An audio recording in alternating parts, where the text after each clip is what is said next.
Okay, welcome everybody. Welcome back. Welcome to our closing plenary session. The weekend has flown by for me. How are you all doing? Well, we have a great energetic, we're going to have to get the energy up. I'd like to welcome the people who are participating by live stream. We are videotaping this, so for those in the audience who would like to return to our website, if you want to pick up any tips you missed during today's final speech, you can. I'd also like to remind you that we are encouraging you to live tweet from this session. And the hashtag is hashtag LBBC METSConf, C-O-N-F, somewhere on the slides. We are, of course, live streaming it. We're also taking photos, so please be aware of that. Now, you will get evaluations of this program and the entire conference, and you'll get those by email, and we really pay attention to those. We make improvements. Please fill them out. So, after Sammy, our speaker, finishes, we will ask you to ask questions through text. And that number is, do we have the number on the screen? There it is, 610-365-7532. Okay, and now for what you've been waiting for. Sammy Mansfield, who's very energetic, just flew in over the weekend from Kansas City, is here to talk about a powerful trio of wellness. It's a great ending session. Now, Sammy is the founder of Cancer Wellness for Life, an organization that is focused on developing oncology exercise and wellness resources for hospitals and cancer centers, nonprofits, and of course, individuals. She started her career in 2003 as one of the first cancer exercise specialists in the United States, and she remains a leader in that field. Her specialties include developing oncology wellness programs and patient education for healthcare, educating clinical teams to use wellness as part of their cancer care, and creating individual exercises and wellness plans. Please join me in welcoming Sami Mansfield. Thank you. Hello. How is everybody? We're good? It's Sunday? Yes? Everyone's had coffee? I will have to, no coffee yet, won't work on that. I will warn you, my personality is the same with or without coffee, but I did have coffee today. Sorry. So I'm Sami Mansfield. First of all, it is an honor to be here. Living Beyond Breast Cancer was one of my very first speaking engagements. I believe we were in Washington, D.C. at the time. If I recall, we even got stranded there, which, hey, you know, why not? I'm from the Midwest. The Midwest is kind of boring. If you haven't been there, come to Kansas City. Kansas City is great.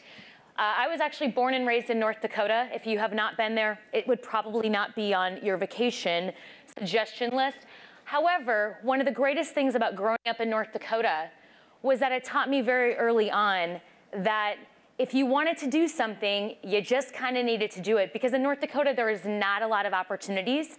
I tell this story, I won't go into it extensively, but I grew up in not a small town, but a smaller town. And my mom put me in dance because she thought I would look great in a tutu. And I love a good tutu, but I'm not really into the ballet thing. And I'm kind of a klutz. So I decided I didn't want to dance anymore. And so I asked to play hockey. Now, I'm from North Dakota, so hockey's kind of a big thing. My mom was like, no, absolutely not. But maybe soccer. And I was like, great, soccer, I'll play soccer. And after a couple of years of playing on some of those rec teams, there was no ability to play for a school. And like in our school didn't have soccer. And I was like, but they do have soccer. My mom's like, well, not for girls. And I was like, ah, seriously? She's like, they have boys soccer. And I was like, great, sign me up. And I think looking back, that early opportunity for me to make a choice because I wanted to do something so badly, even though it was outside the grain, is probably a big reason I'm standing here in front of you today. In 2003, there was literally 1 to 3 studies maybe on the benefits of exercise and wellness for cancer survivors. That was only 15 years ago. To me, that's astounding. We all know exercise is good for us. I mean, okay, let me ask a question. The question is, do you know exercise is good for you? Not if you like to do it. Do you know it's good for you? All right, yes? We won't ask how many of you do it. It's okay, we'll get into that later. But we all know it's good for us, right? But why, there was no really studies. And the reason why I think there was very few studies is we were so concerned in oncology, which is where I spend most of my time now, that we might be hurting people.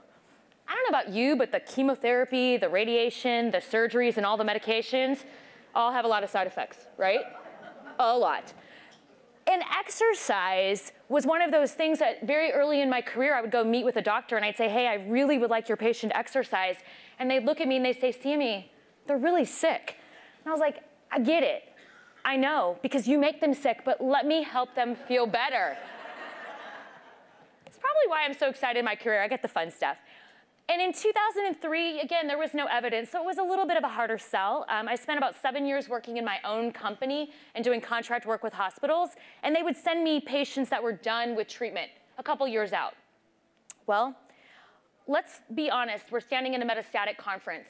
That's not gonna be this group, because we wait until you're done, and then we start talking about all the things to do to help you feel better. That's been standard of care. It is changing, which is why we're here, but that was the early part of my career. And I was very frustrated by that. I said, let's talk to people from day one. Let's give them things they can control.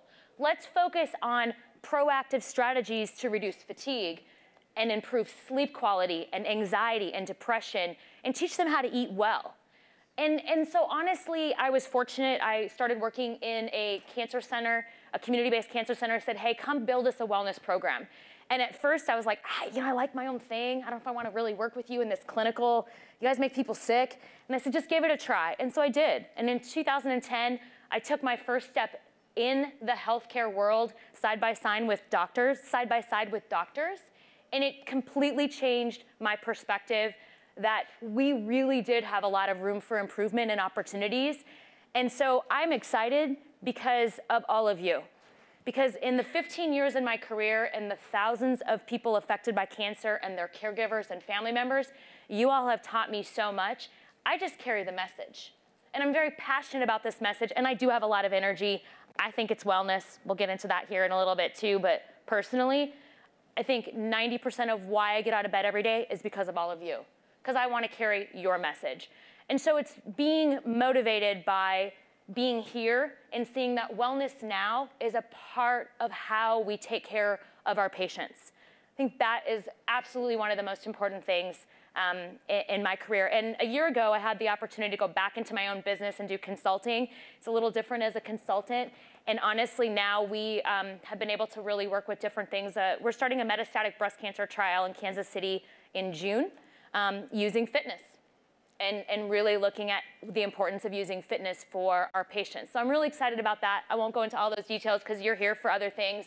One thing I will tell you, and if you see the slide on that's up now, I put my direct contact information on there. I know through this event you can text your questions at the event, but I know that wellness is ongoing. And I know that people will leave and go, wait a minute, she said something about something that was interesting to me. I have a question, or you want references that I'm gonna make today, you can use that to follow up with me. Give me about 48 hours if y'all bombard me, which is fine. I've done this before. I think it's always worthwhile to have a contact. My website is just thecancerwellnessforlife.com, and all of that information is also on my website directly to me. Fair enough? All right, so I'm now your wellness coach. Look out. It'll be amazing. Now, okay, this is a little bit about me and kind of who I am and what I do. And my amazing husband insisted that I put a picture up of me, what he calls in my zone. So that was actually me coaching one of my classes in Kansas City. And it's just honestly the best part about my job every single day is to give somebody hope, give somebody something that they can do to control a symptom or a side effect and help them feel more alive and living with cancer, not fighting cancer. So let's talk a little bit about wellness and why I think it's so important. I'm gonna move around a little bit. I'm sort of having to stay in this zone, which is weird for me, but I'm doing my best. What is wellness? So there is really a lot of opinions on wellness. Today, we're really going to focus on what I call the meat and potatoes of wellness, or the practical side of wellness. I'm going to touch briefly on some of the complementary and integrative updates that are coming in a recent group that I've been involved with. But really today, there's 3 specific categories of wellness that I find to be crucial. Number 1 is exercise and function. Why? Because everything that we do requires us to be able to move well. When you're getting dressed in the morning, you're getting ready, you're packing your things for a doctor's appointment in your day or an event. You need to be able to move to be able to take care of these activities. When that is difficult, it's not only physically exhausting, it's emotionally exhausting and frustrating. So exercise and physical function is one of the components we're going to talk about. I think the last 15 years of research, one of the most disappointing things is we tend to sugarcoat exercise by calling it physical activity. I think we do that to be nice. There's nothing nice about metastatic breast cancer. So bubble wrapping it and sugarcoating it and calling it physical activity, to me, it does a disservice. Because honestly, we all know we should exercise, right? But how many of you really know what you should do? A couple of you. Yes, thank you. No, you're good. A few of you. Most of us are like, exercise, great. What does that mean? And I exercise, but I don't feel any better. You might be doing something that isn't really the right kind of exercise, which is what we're going to talk about. Nutrition is another really important component. We had a great speaker here today, Jean, she was today and yesterday, a registered dietitian. So I'm going to not spend as much time on nutrition today, but definitely if you did not go to that session, make sure you get her information from the program and read through her website and her blog. There's a ton of great information there. And then also mind-body. So mind-body in the world of what we're going to talk about today is using the physical and the mental side together. There's a lot of modalities in mind-body that are really effective. There's also some really simplistic things in mind-body, such as laughter. We don't talk enough about laughter. But as I've sat through this conference yesterday and today, y'all laughed. Right? I mean, and you feel better when you laugh. Does anybody look at silly pet videos? Yes. When I'm tired and I'm stressed out or kind of grumpy, I get on YouTube or Pinterest. There is more good stuff out there, but just don't do it during right now, but do it later. It's a great thing to do. All right. So let's talk about exercise. Why is exercise so powerful? So like I mentioned, in 2003, there was really no evidence on the benefits of exercise. In 2005, the very first study came out that showed that moderate exercise helped improve survival in primary breast cancer. Okay, so what's the difference between exercise and physical activity, as I mentioned? Exercise is simply movement that has a plan, a purpose, a goal, or an intention. So in this group, I would say the number 1 reason that I would ask you to exercise is because most of you report fatigue. And that's patients and caregivers. So I know that sounds counterintuitive, but exercise, specifically exercises of strength and core, actually improve what I call your engine. So we have a lot of women in the room, so bear with me. I like to use a car analogy because it makes a lot of sense. If you drive a car somewhere in your life and you have like your little 4-cylinder car, you know, your little fuel efficient car, and you know somebody that has a truck? Anybody know someone that has a truck? I'm from North Dakota. We got trucks, yes. And those trucks might have that V8 engine in them, big dually, some of them. They're not very economical, but they're powerful, okay? I talk about cancer and the side effects of cancer, especially just sitting around more because you don't feel good and you're now going to a lot of doctor's appointments, as really something that just affects your engine, where now you were maybe like a really finely tuned 6-cylinder, 8-cylinder, whatever it is you want to be, whatever your car is. And instead now you're driving a big dually truck with a 4-cylinder engine with a whole ton of sand in the back, right? How many of you feel like that? Every day. Maybe more today because you guys have had too much fun here, which is good. But one of the biggest challenges in oncology is that deconditioning, the normal deconditioning that happens in a 10-year period, happens in our oncology, especially breast patients, in the first year. So although you can't look ahead, do you feel like you've aged a bit? Yes. That is because of medications, of course. That is, of course, because of other treatments and other appointments. But what's the controllable here? The controllable is now we've not helped you and supported you in getting physical function the way that you need to. We tend to not encourage it much, or a lot of times our physicians will be like, go walk. Walking is good. Personally, if you have a lot of side effects such as neuropathy, or you're very tired and deconditioned, walking around the block is the last thing I would ask you to do, because you might not get around the block. And if you don't get around the block, I assure you, you will not go again, right? So asking you to do something that's not really helpful is honestly one of the things that we're trying to change, and it is changing, as everything that we've learned. So lean muscle is your engine. All right, so because we're here morning, I know you guys have maybe done yoga, I think it's important to feel what you need to do, so I'm gonna ask everybody to do something. You don't have to, but I'm gonna ask you to try. I want everyone to put all your stuff down, put your feet on the floor flat, and I want everyone to stand up. As you're standing, think about your posture. Put your shoulders back, chest up, tighten your tummy. I assure you have abs there, even if you don't think you do, they are there. All right, now I want you to sit back down. Now, because I'm mean, I want you to stand back up. Ah, horrible. Sit back down. Oh, stand back up. You're laughing. What's up with that? Sit back down. One more, I promise. Stand back up. All right, now stay there. Y'all just did 5 squats. How was that? Yes? Right? Oh my gosh, you guys all exercised today. Huh, who would have thunk it? So stay there for a second. So that exercise is strength building. Some people say, oh my gosh, how do I build strength? Y'all just did. Now as we're standing here and we're forcing ourselves, I want you to re-engage. Tighten your tummy, tighten your butt. Nobody's looking, it is fine.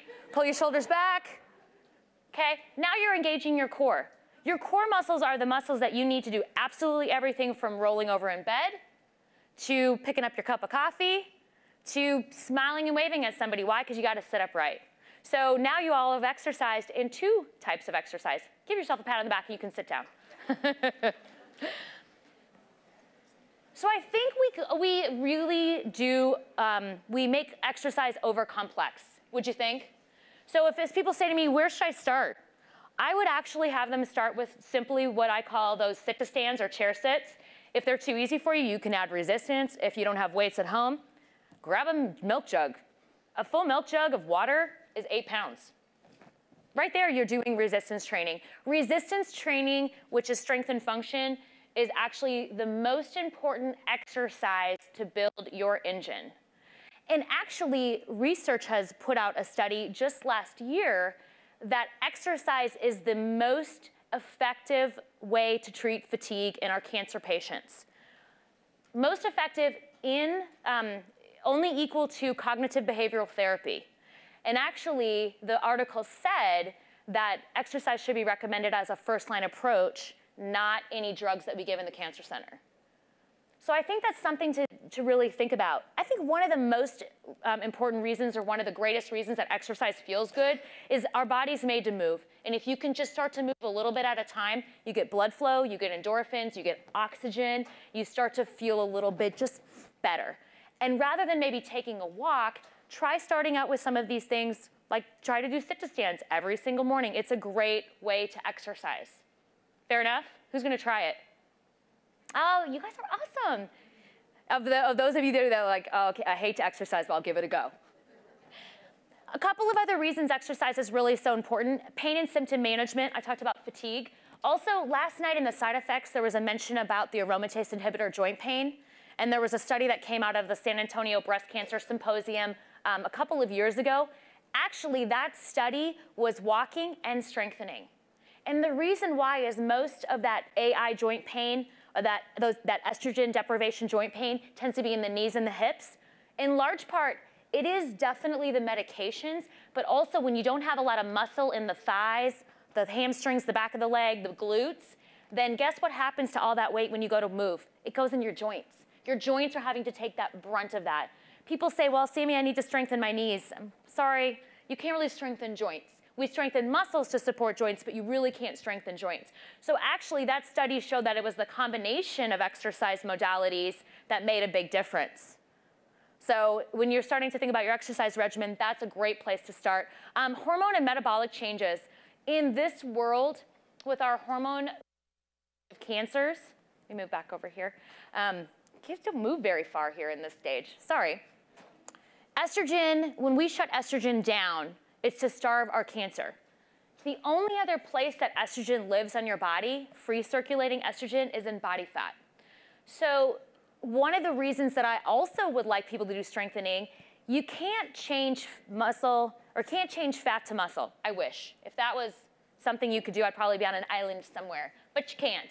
However, the more muscle you build, the more metabolically active your body is, which is great because guess what? That active muscle burns calories. So while you're sitting here, if you have more muscle on your body, you actually burn more calories.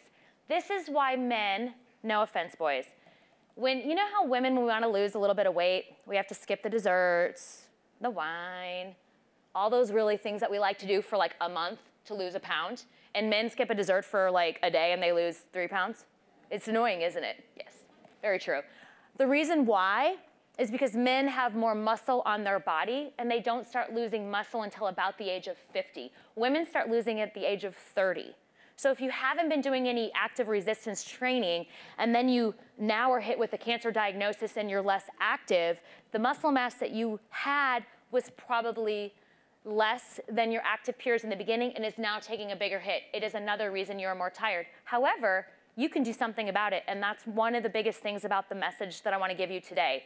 And if you did 5 sit-to-stands every single day, you will feel stronger. It doesn't take that much. But it's really important when you're managing estrogen-positive cancers. Also, metabolic changes, things like resting triglycerides, high cholesterol, those are all shown to be benefited from exercise, specifically resistance training. What do you guys think of when you think of resistance training? Does anyone want to throw something out? Weights?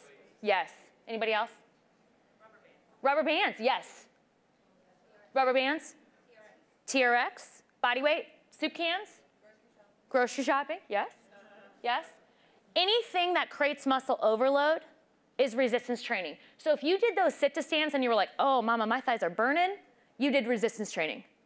If you did sit-to-stands and you were like, ooh, those were a little easy, you need to add more resistance, and that creates resistance. That is resistance training. So you all can do it from being in the home, okay? So anxiety, depression, and sleep, I want to talk about this for 1 second, and then I'm going to talk about the other 3 topics. The evidence for anxiety, depression, and sleep related to exercise is very general. And so here's what it says. If you exercise more, you have less anxiety and depression, and your sleep is improved. Duh, right? However, I know that if you're tired and it's hard for you to get out of bed in the morning, it's really going to be hard to exercise, right? So you're in this, what I call a teeter-totter. And every day, the goal, and what I really would like you to leave here thinking about with wellness is, in the teeter-totter of life, I have these things on this one side of my teeter-totter related to maybe my cancer, my side effects, my life, stressors, whatever they are. And that's kind of bringing me down.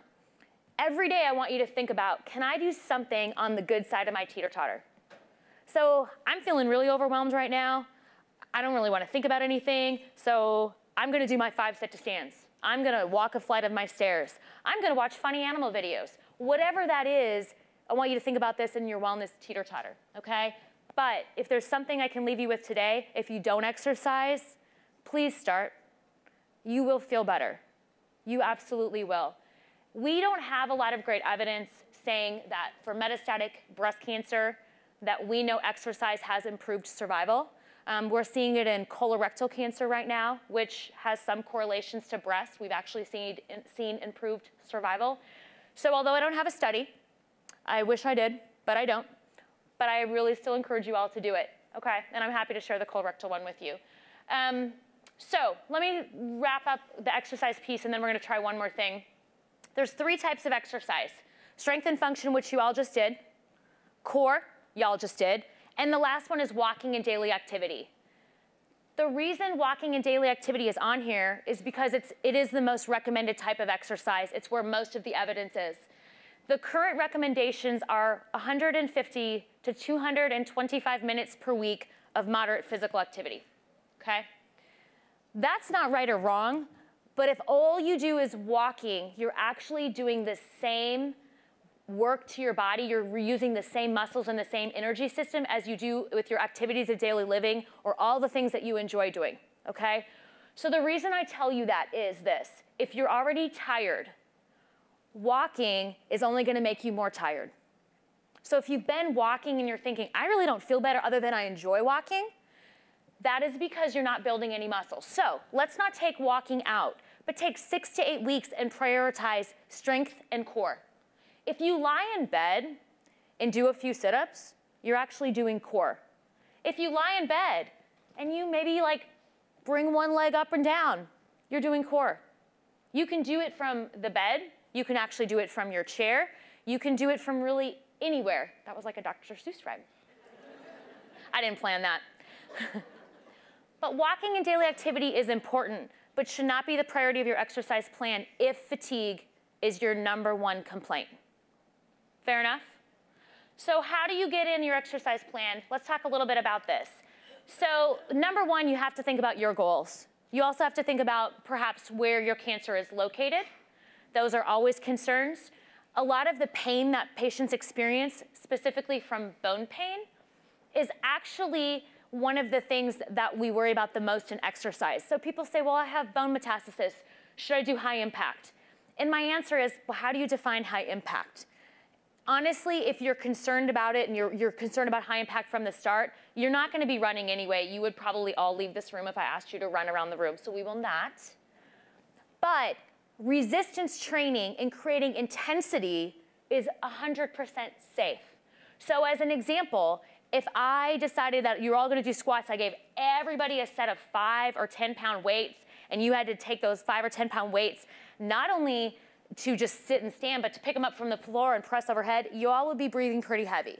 So that's an intensity exercise, but it's not an exercise that creates too much stress on your bones. Does that make sense to everybody?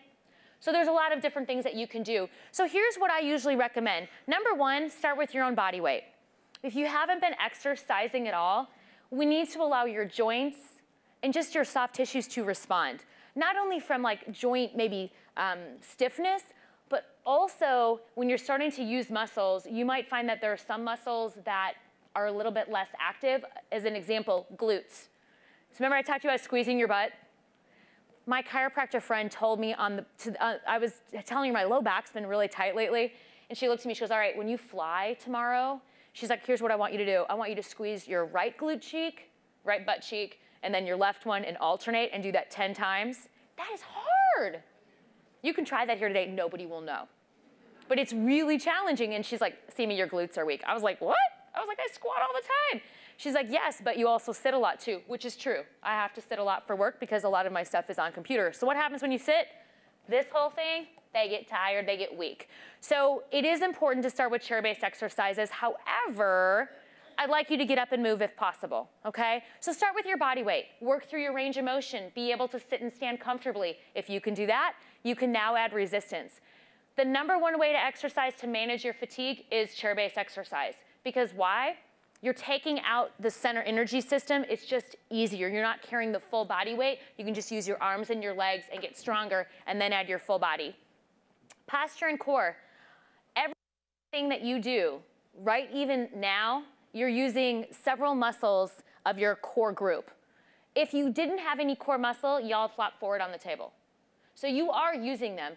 However, if you're sitting like this, which we do when we're tired, or we don't feel good, or we're just comfortable, you're not engaging some of those muscles, and actually you're putting a lot of effort onto your low back. So if you have low back discomfort, it can be in large part from your posture.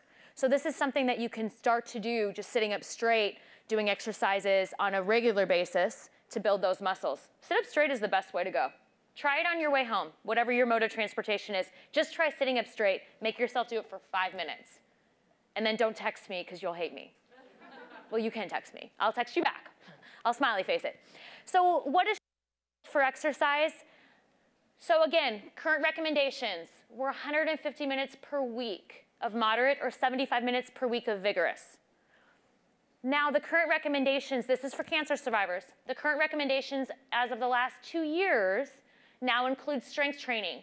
Ideally, you want to get full-time or full body strengthening exercises in 3 times a week. What does that mean? You do a little legs, you do a little arms. If you can do 2 different exercises for upper body and 2 different for lower body, 3 times a week, 1 set, you are now strength training. You are now gaining muscle. How's that feel? I see someone doing it in the back. She's shoulder pressing. That was great. Good job. That was good. But you can do it from anywhere. So my recommendation, if you would to ask me, Sami, what should I do? I would like you to do full body strength training 3 times a week. You can do upper body one day, lower body the next, or you can do full body and then move on. Fair enough? If you need specific questions, we'll get back into that later, but I have more to talk about. Okay. So let's talk about nutrition. I mentioned earlier Jean, our dietitian, I will not say her last name correctly, so I will not try, talked a lot about nutrition. She did nutrition twice, yesterday and today, and I went to her lecture, and it was awesome. Bought the book, it was awesome. Because guess what? Nutrition, actually, more people ask about nutrition than exercise, which no longer makes me sad, because we all have to eat every day. We seem to think we all shouldn't have to exercise every day, but I'll be honest, I think y'all should. Just saying, just 5 minutes.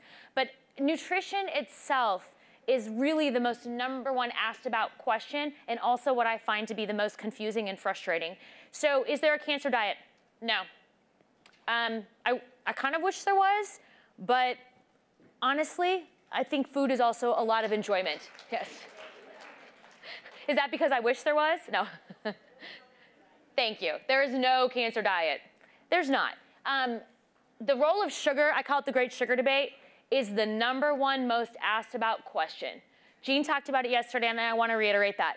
You know, people say, oh my gosh, sugar causes cancer, sugar fuels cancer. I understand why there is that misconception. In their days, I wish and hope it would be that easy. I do, because guess what? We could mandate something and find a cure. How many of you would give up sugar?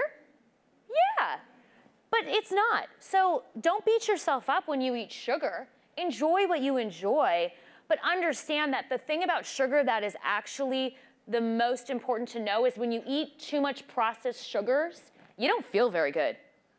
And that has nothing necessarily to do with having metastatic breast cancer. It's just because our processed diets that we have in the United States honestly are not that healthy. They don't make us feel very good. So people say, well, you know what, I can't have sugar. I'm like, well, if you have good sugar or you have enjoyable sugar, I totally went after that dessert yesterday at lunch.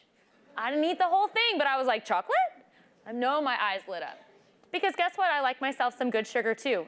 It isn't that it's a risk factor, it's doing it in moderation. I want to also mention both paleo and ketogenic diets because I've seen this a lot as I've done work, especially in the cancer centers the last few years.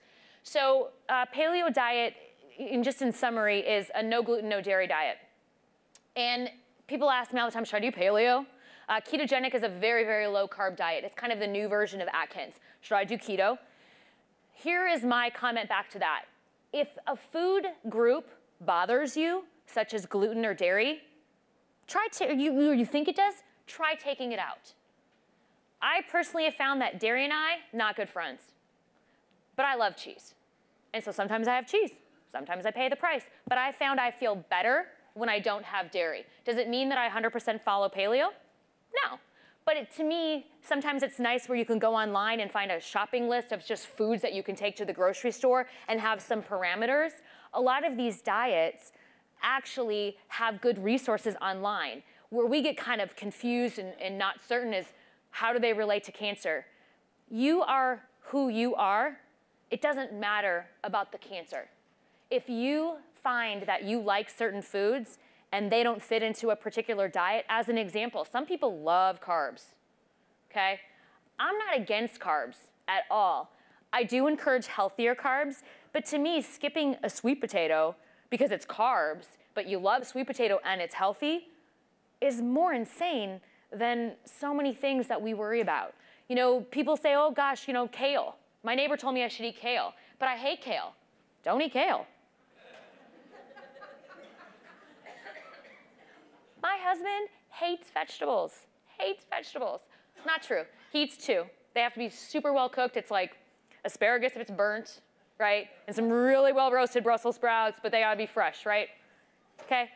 Honestly, do you think I shove vegetables down his mouth every single day? No.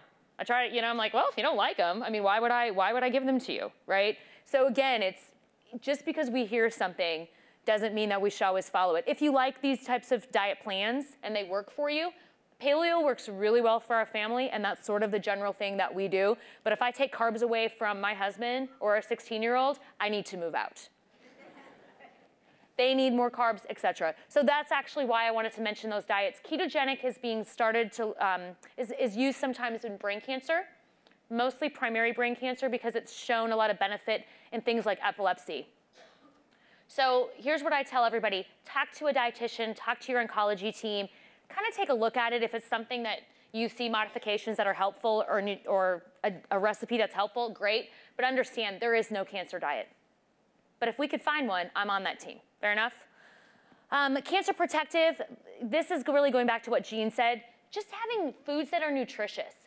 We have so much inflammation in our body. We talked about it yesterday. Stress causes inflammation, poor sleep, I don't know, bad water. Everything you think about causes inflammation, things that we don't know. Inflammation and cancer are not necessarily a direct marriage. However, we know that higher inflammation causes more fatigue.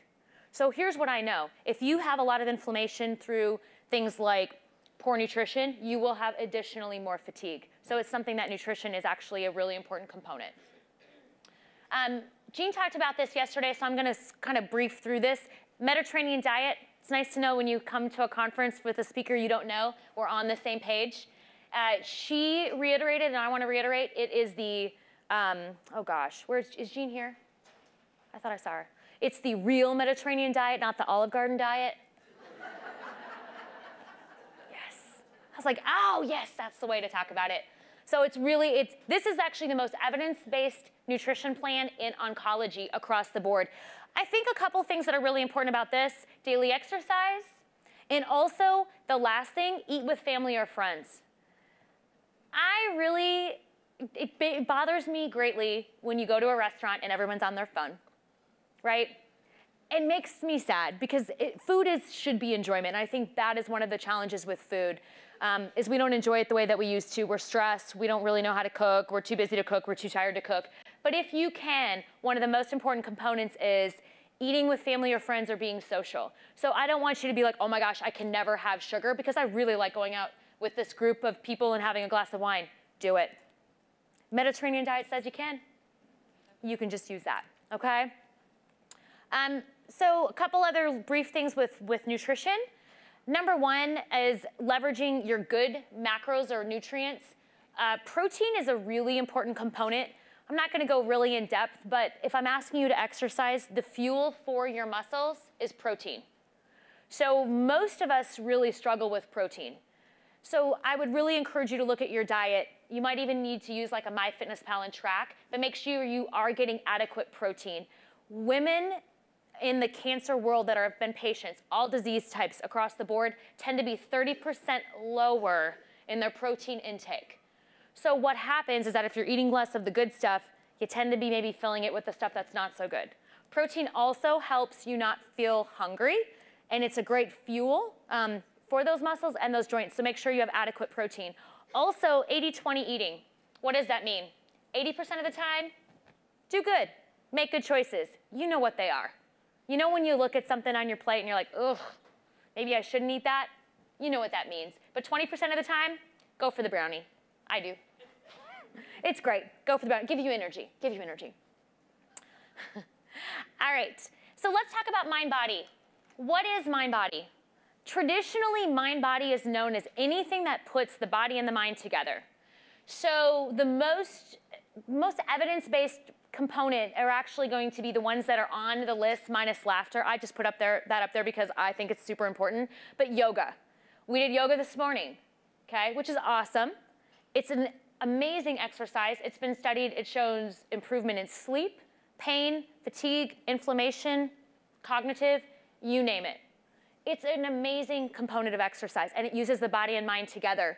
It also has a great breathing component, which a lot of us really need to focus on the breathing component. I'll be very truthful. Me going to yoga is you probably like running a marathon. I do not enjoy yoga. And the reason I don't like yoga, and I know it, and I'm very truthful about this, is they make you like do that shavasana thing, but you can't fall asleep. They're gonna put you in a nap position on the floor. I wanna fall asleep. But it's the focus on the breathing, and I struggle with focusing on just breathing. So I have found different ways to put yoga and mobility in my life. There's some great online websites that I could share with you guys. Just let me know if you're interested in those, that they have free on-demand videos. And they focus, they're 10 or 15 minutes, which is about my attention span, and they have breathing components. I do much better when somebody tells me what to do and I don't have to think about it. Says the girl that runs wellness programs, right? At the end of a long day, I perch myself in a class like everybody else. Why? I don't want to think about it. I don't want to plan it. I just want you to tell me what to do. Same thing. Even though I know I should, if I do have to think about it, I would be more likely sometimes to drive by. And part of it is also because emotionally, I'm spent. So doing things that are easy and accessible are really key. Yoga is a great one. If you start doing strengthening exercises and you get more sore, this is a great recovery. This is an amazing recovery. If it's part of your practice, keep going. Definitely add some resistance to it, but make this definitely something you do on a regular basis. Also, things like Tai Chi or Qigong, which are gentle movement, breathing-based modalities, are very evidence-based, super accessible online. You can do something in 15 minutes. We all have 15 minutes. I assure you. I know we always are tired, but I know we all have 15 minutes. Meditation and guided imagery. Very evidence-based modalities. I, again, struggle with like stopping to relax, not because I don't want to, but I'm not very good at it. And I'm not really good at meditation. I'm not really good at guided imagery. So I have found a couple of apps that I set timers on my phone because I know generally when I'll be able to do them, and I'll do a 10-minute meditation or guided imagery. The first month, I hated it. Hated it. And I did it because somebody kind of dared me and challenged me. You know those people? She's like, I'll do squats if you do meditation. So, all right. And I did because it was so hard for me to shut off my brain wheel. It was so hard for me to sit there and not think. Mindfulness is being in the moment. And I'm like, I'm in the moment? No, not really. I go to yoga class and think about my grocery list, right? And that's just real life stuff. So having a practice where you can focus and having a timer or having an app is a really great way to do meditation or guided imagery. It's also very accessible and something that I think we can all do from anywhere. You can do it on the plane or on the train or in the car if you want to. Does anybody listen to podcasts? Yeah, I love podcasts because I find that I am not thinking about other things, yet I'm not having to do work. I'm not having to talk to anybody, and I find things that I want to listen to, not what's available on the radio. So I kind of do the same thing with the guided imagery and meditation as well. Laughter, I talked a little bit about that very early on. If you don't or you haven't, just try funny animal videos. It's awesome. You know, I used to do comic stuff, and then I'd find like, I don't really like their sense of humor. I'm not really interested in their personality. Who doesn't love an animal? My husband FaceTimed me last night. And we have a dog rescue going on back home. And he said to me, he said, I'm so glad you're not here because we would keep it. And I was like, I love dogs. We have 2 cats. They're cat dogs.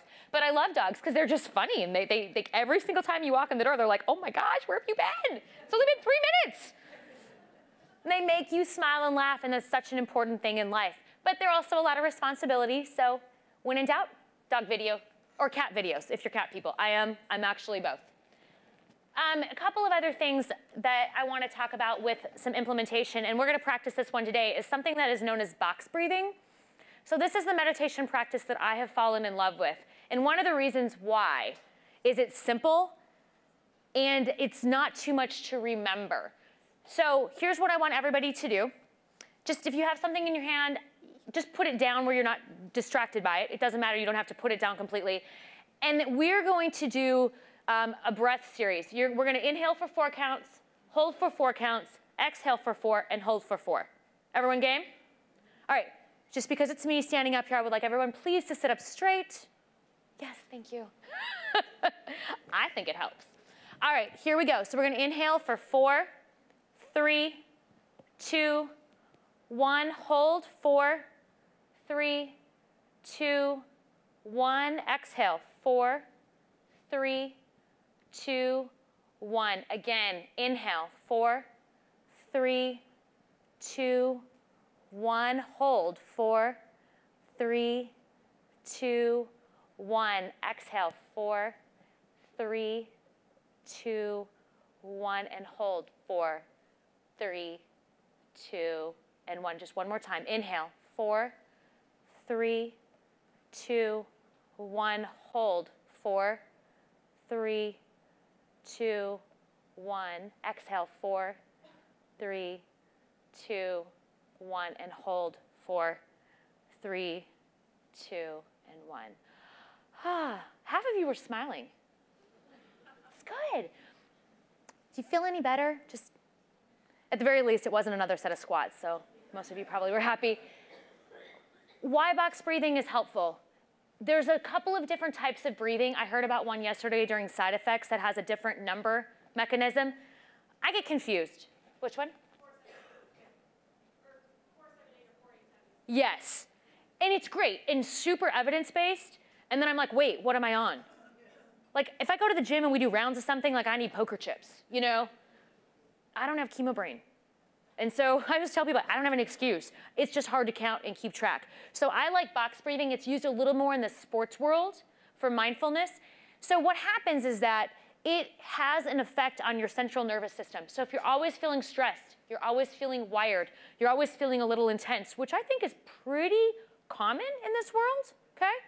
Box breathing is a great way to create a relaxation response and to help shut down some of that stress and affect your central nervous system.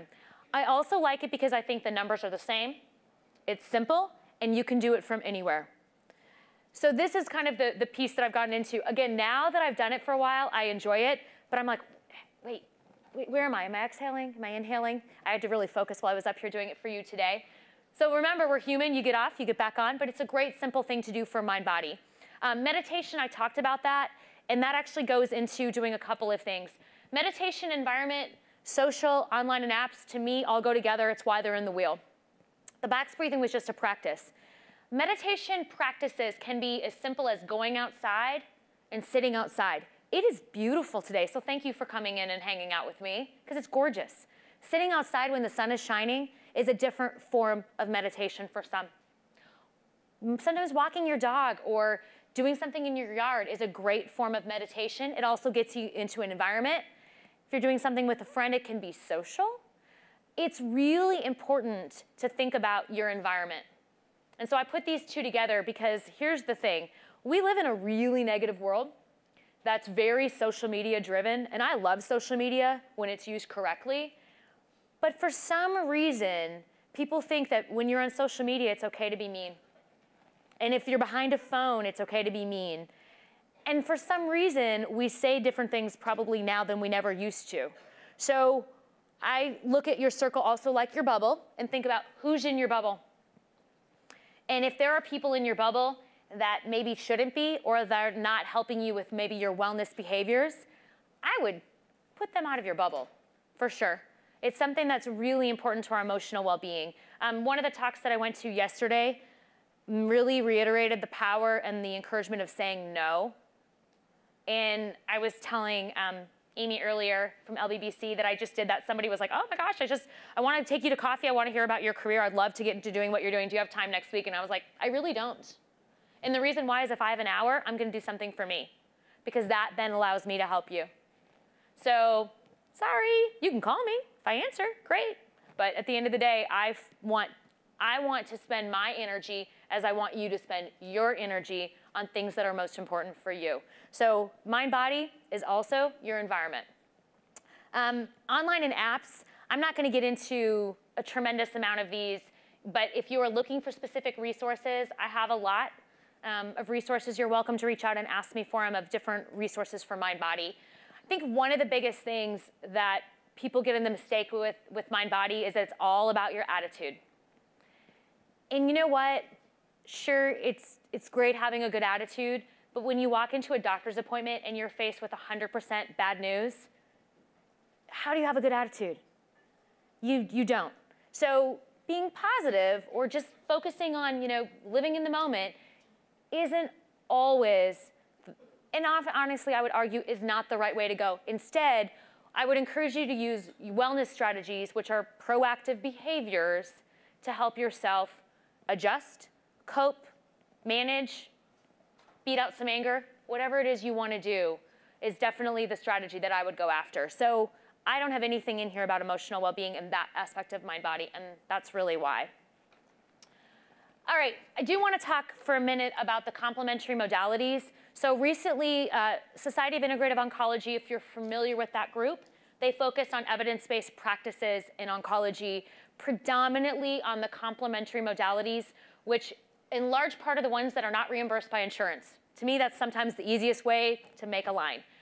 Now, there are cancer centers that bring in some of these modalities, but very often they don't have them. So Integrative Oncology did a recommendations of the modalities that were the most beneficial for breast cancer survivors or breast cancer related side effects. I sat on a panel with the American Society of Clinical Oncology, which is ASCO, the clinical side of group. We just sent for publishing this past week. We reviewed those recommendations. And it was really interesting to review those recommendations because people that sat on this panel with me, there was 9 of us, were people that were focused in acupuncture or mindfulness or ran integrative medicine practices in large cancer centers. And as we talked about complementary, they were great modalities. Talking about going to someone for cognitive behavioral therapy, going to acupuncture, going to these types of modalities, they are very evidence-based. Supplements, there are some that are evidence-based. Where I was frustrated with, if you have barriers of finances or time or any limitations, and we tell you that acupuncture is going to be good for you, you're out. So now we're not giving you anything. And so when we reviewed this, the first part of the document that came in from the Society of Integrative Oncology said that we reviewed these therapies because exercise and nutrition were standard of care. I argue with that big time. Your doctor may tell you it's okay to exercise, but most of our physicians, and I love my physicians, do not recommend exercise. And if they do, they recommend exercise. And then you're left to figure out what the heck to do. And so there's this gap that all of a sudden we have fatigue, and exercise is this very complex, challenging, oh my gosh, where do we stop and start? And so we're looking for modalities and that are truly effective. However, the barriers are so great that 80% of our patients are interested in participating in these complementary therapies, yet only 15% do. And that to me is what one of the most frustrating things came out of this. So when the ASCO report goes in, apparently we are going to reiterate the importance of exercise and nutrition is also part of dealing with side effects, because there are things you can control that are simple tweaks of habits that you already have that we can get you on the best road, okay? So that's a little bit of my frustration with going completely complementary, but I think complementary has an amazing role. I wish it was more accessible, and I wish it was in every single cancer center. I feel like if we could bring acupuncture or meditation in, it would benefit more patients. More patients would do it. It would be great. I hope we'll get there. I don't know if we'll exactly get there as well, but this is something that I can't give you a lot of the facts because it just went to publishing this week, but if you're interested in it, let me know and I'll be happy to forward it to you once it gets published. Okay, so what to do? What you all care about the most. So what are my tips? Number 1, choose for you. So if you're sitting here today and you think, well, this is great, but I'm not really interested in that, focus on what speaks to you, what fits in your life, what makes sense to you, what you're passionate about. What it is that makes you feel you, and what it is that maybe is something that's going to motivate you a little bit. I think one of the biggest things that especially in the advanced cancer population, is they're more concerned, they express to me a lot of concerns about hurting themselves or causing injury or causing more damage. I assure you, anything that we talked about today, although is there some safety to it? Sure, if you're going to do some sort of crazy exercise, please don't do that. But if you just start exercising, you change your diet. This is stuff that helps you. It doesn't hurt you. There's not perfect because we are human. And I think we really have a tendency to bubble wrap up our patients, especially in the metastatic world, we're almost like, they're so fragile.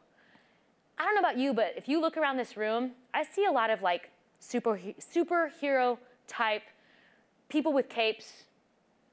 You may not be wearing your cape today, but this is, I mean, metastatic breast cancer is no joke. You have to be in it for the battle. So why we treat our patients that have advanced cancer like they're glass is beyond me. And I say this every day. Some of the strongest people I've met in my career have gone through a horrible diagnosis and beat the odds, lived better. Why? Because they made a choice to be Superwoman or Superman, which is really why I see all of you. So even though you're not wearing your capes today, next time we'll do that, okay? Fair enough? Sorry, tangent. Choose for you. Just start. Start today. Y'all started today, so you get points for exercise. Set a reminder or an alarm. And the reason why we get going in our day, if you don't have a plan to exercise or don't have a plan to do something wellness related, you'll forget about it. And you'll all of a sudden look at your clock and it's 9 o'clock at night and you're like, well, I didn't do it and I'm not gonna do it now. And I understand that. So I really encourage you to set an alarm or a reminder for yourself so you can at least think about it. It's easier to say no when you have the option. But if you don't start putting it in your life, it hasn't been in your life, it is hard to start. Take one thing at a time and track how you feel. So if you leave here today and say, you know what, I'm just gonna start off with those sit-to-stands, I'm gonna try to eat a little more protein, start there. Don't leave today, even after going to the nutrition lecture, my lecture, and all these other things are gonna change everything about your life. 2 reasons. A, it's overwhelming, and B, you won't really know the things that benefit you, so it's hard when you're faced with making a choice of what you actually should be doing. So I think it's really important to start small and see how you feel. Finding an accountability partner or friend, caregiver, this to me is also really key. Find that person that was like, what can I do to help you? And say, all right, here's the deal. For the next 30 days, my goal is to do X. Will you remind me? Will you be the person that sends me a message or calls me or does it with me and helps me stay on track? And don't put up with my excuses either. Unless I'm really feeling terrible, and then I'll tell you. But if I'm like, oh, I don't know, push me. As even caregivers and supporters, it's a hard balance of how hard we push. I assure you, sometimes we need to be helping be accountable because we don't feel like it. If you're a patient, you probably don't feel like it. I'm just not afraid to tell somebody, all right, let's go, let's just try 5 minutes. But so this is a really great thing, is assign your accountability partner or friend and tell them what you want to do. Looking outside the cancer world for resources, this is really important. The resources in cancer can be very limited, very cancer focused, and we get really caught up in having large scale studies, which we don't always have. And so then all of a sudden, something that we know to be good doesn't have evidence behind it, not for this population, and then we don't know if we should do it. So be okay looking outside the box, especially for wellness. And then contacting me, us, which is other people that are on my team. These are the resources for me. I didn't put my phone number. Do you guys want my phone number again? Yes? Or do you just want, is email easier? Y'all quiet. All right, I'll give you my phone number. If you want to write it down, you can. So it's 913-205-5812. If you go to cancerwellnessforlife.com, it's also on there along with my email if you have any questions. You can feel free to text me. My phone doesn't vibrate because it's a distraction for me, and I've learned. So you can text me whenever. I won't hear it. So never worry about anything like that, okay? As far as social media, I get asked this about, I do have a Facebook page. I'm terrible with it. I don't do much on Facebook, so I didn't put it up there because it's boring and stupid and you won't get anything good from me. So if you're interested in social media, please look for me on those other 2 channels as well. All right. Ooh, time's up. I did good. Did I do good? All right.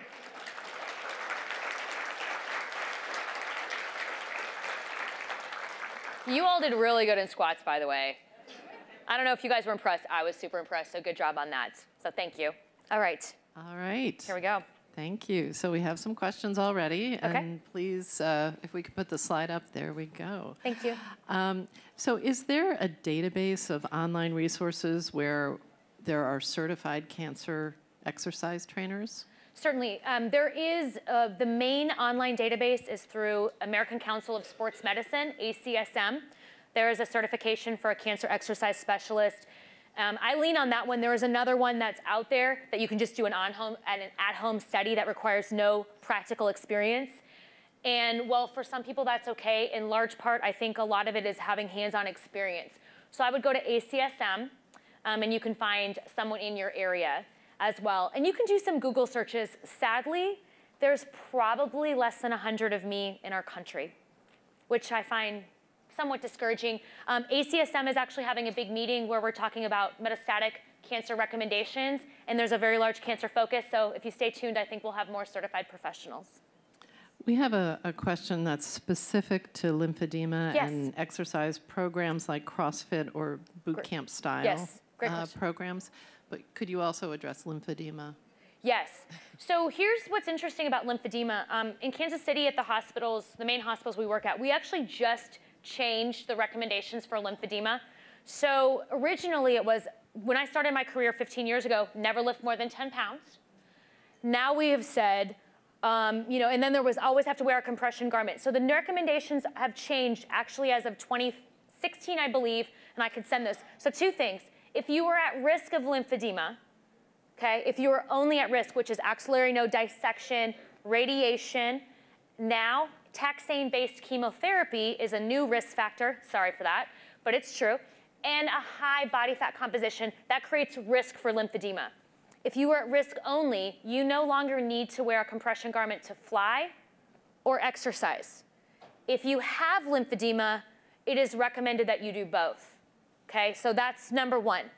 Number two, with exercising, resistance training, yoga, planks, anything that causes or that uses upper body is all been deemed to be safe, not only at risk, but also with active lymphedema. What's most important is that you do two things. Number one, start low, go slow. We say this a lot in exercise. You start at a low resistance, and then you start to tax the lymphatic system over time. The number two thing, which I really like, is consistency. If you're exercising regularly and you're at risk or have active lymphedema, your lymphatic system is used to having that role. So what happens is that your body gets used to that movement. Where we run into challenges with lymphedema is someone goes out and decides to rake their entire yard of leaves, and then they have a flare-up of lymphedema. So the two most important factors are start low, go slow, and consistency. Great, Yes. thank you so much. Cachexia, I think I'm pronouncing Cachexia? that correctly, Yes. or wasting is a problem with some of us with MBC. What are strategies to deal with that? So number one, gaining muscle is really crucial for someone that's fighting cachexia, because cachexia, being muscle loss, is going to lead to not only more side effects, but also decreased function, which is another risk factor. And decreased function or a low performance score is a factor that's important when you're putting someone on clinical trials. So if your performance score goes down, it could eliminate you for clinical trial availability. So two strategies I find to be really important. Number one, exercise. However, I stick those folks to chair-based strengthening so that they can preserve not only their energy, but also don't burn too many calories, because I think nutrition is also hard. People say, oh, just eat more, which sounds nice, but it's usually not that easy. So number one, maintaining muscle and prioritizing muscle. And number two, really looking at your nutrition strategies to make sure you have a great nutrition strategy. Number three is work on sleep hygiene, because that is also helpful for the body to heal and repair and to maintain those good gains that you'll make. Easier said than done. I recognize that, but it's really important.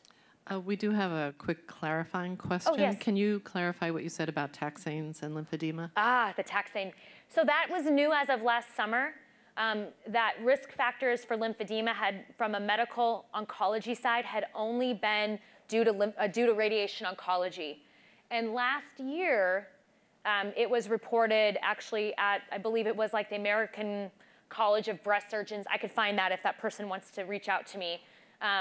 That taxane-based chemotherapy is now considered to be part of the risk factors. So obviously, like Taxol would be the main one that we would see in this population, is another risk factor for lymphedema.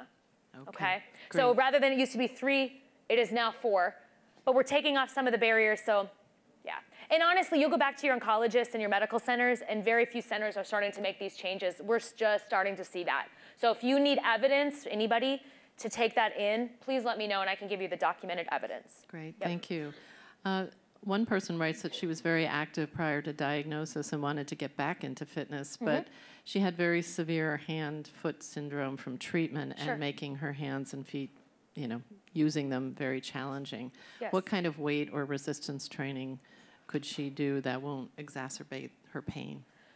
Well, in a little bit of an opposite with that, the first thing with hand-foot as well as with neuropathy, so one of the things that I have in the picture from earlier, I teach a functional fitness CrossFit class. And in my CrossFit class, and I want to use her as an example, we have a 2-time pancreatic cancer survivor. And she's on a Zolota trial. And so hand-foot has been a tremendous issue for her. So I have learned from her, being my primary person that has dealt with tremendous hand-foot and peripheral neuropathy, she wears gloves 100% of her workouts, summer, winter, you name it. And the reason why is the sensitivity to anything exacerbates her hand and foot. Also, I really suggest for anybody that's experiencing that to do things where you can load yourself in like the central part of your body and you can give your hands and feet a break. So a great thing to do would be think about like a weight vest. If you don't want to invest in a weight vest, get a backpack or a fanny pack, throw something resistance in there, perhaps soft. I like socks filled with sand. Goofy, you put them in a plastic bag, you put socks, you put sand in there, super cheap, and they're soft, you can put them in a little weight pack, and you can do exercises with that. So I would suggest gloves first, and then I would suggest if the hand-foot is too much, to not use her hands for a while, and to try to take things that are more core centralized for the core work or lower body.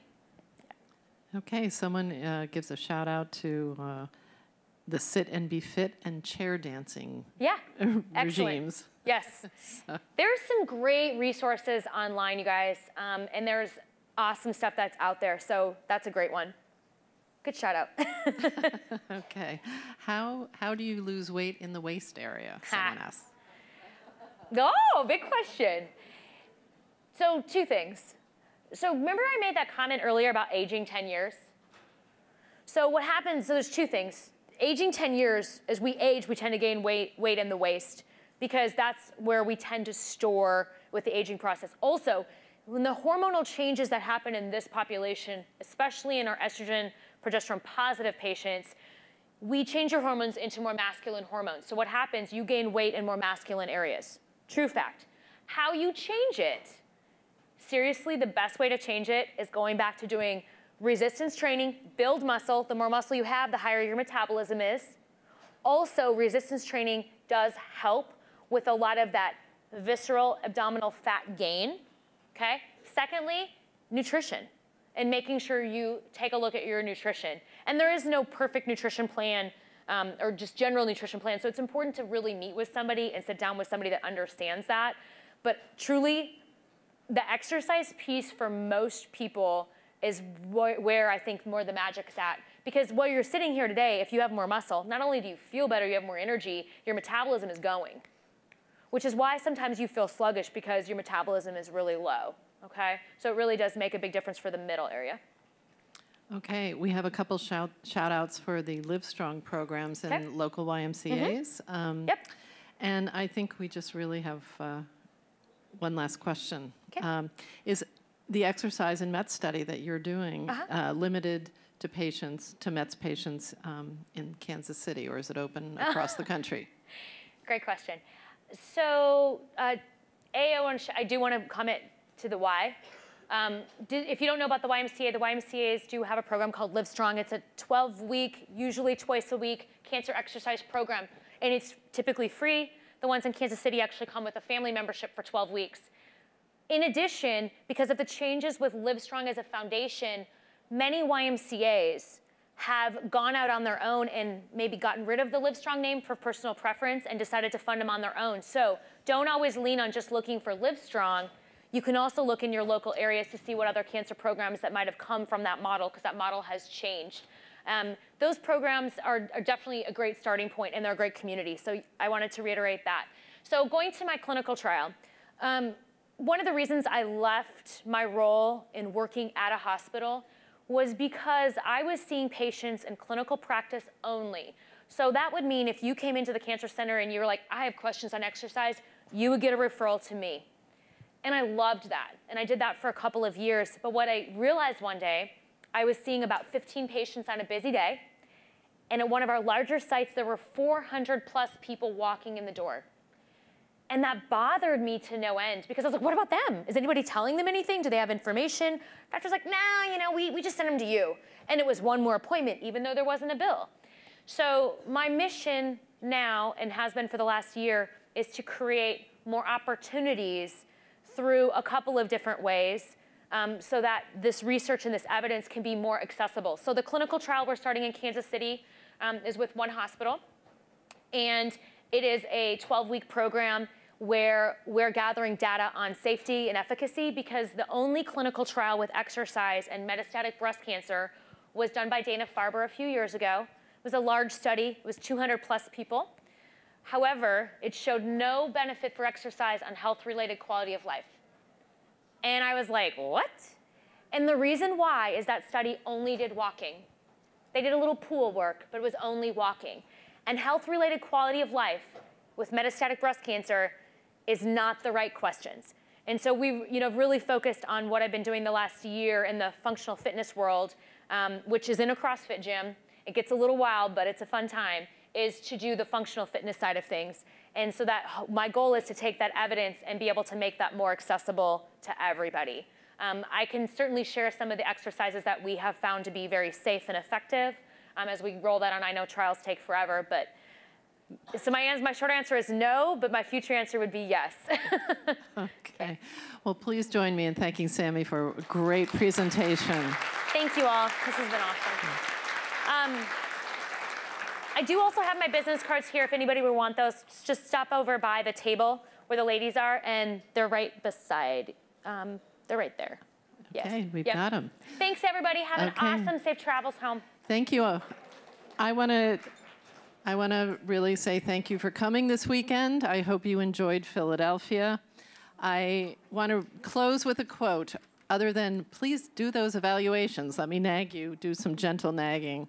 Maya Angelou said, and this is the subtitle of our conference, is Thriving Together. She said, my mission in life is not to merely survive, but to thrive, and to do so with some passion, some compassion, some humor, and some style. So safe travels home, and may we thrive together. Thank you.